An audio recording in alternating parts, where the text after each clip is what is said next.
अस्सलाम वालेकुम, मैं आपकी होस्ट मुस्कान। आप देख रहे हैं सोच न्यूज़। कराची से रिपोर्ट कर रहे हैं सदीक। टाउन म्यूनसिपल कॉर्पोरेशन मंगोबीर के चेयरमैन हाजी नवाज अली ब्रोइन ने कहा कि पानी के लाइन लीकेज एक अहम मसला है जिससे न सिर्फ पानी का ज़िया होता है बल्कि आवाम को मुश्किलात का सामना भी करना पड़ता है।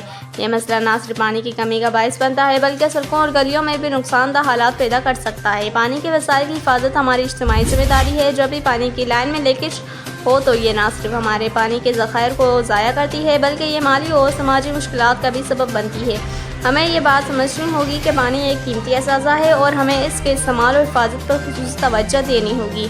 आवाम से अपील करता हूँ कि अगर आपको अपने इलाके में पानी की लाइन लीक होने का इल्म हो तो फौरी तौर पर मुतल्लिका अहकाम को मतले करें। हुकूमत और इंतज़ामी इदारे इस मसले को हल करने के लिए जदीद तकनीकी ज़राए इस्तेमाल कर रहे हैं, लेकिन अवामी ताउन के बगैर ये मसला मुकम्मल तौर पर हल नहीं किया जा सकता। पानी की लीकेज को रोकने के लिए हमें हर सतह पर बेदारी पैदा करनी होगी। लिहाजा आए मिलकर अहद करें कि हम पानी के वसाइल की हिफाजत करेंगे और अपने आस पास के माहौल को बेहतर बनाने के लिए मुमकिन इक़दाम करेंगे। इन ख्यालात का इजहार उन्होंने UC1 माही कीड़ी में पानी की लाइन लीकेज की मरम्मत के काम का मुआयना करते हुए किया।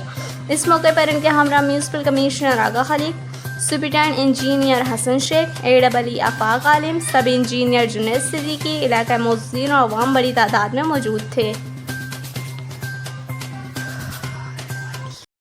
इस वीडियो को लाइक करें, हमारे चैनल को सब्सक्राइब करें और बेल आइकन जरूर प्रेस करें हमारी न्यू वीडियो सबसे पहले देखने के लिए।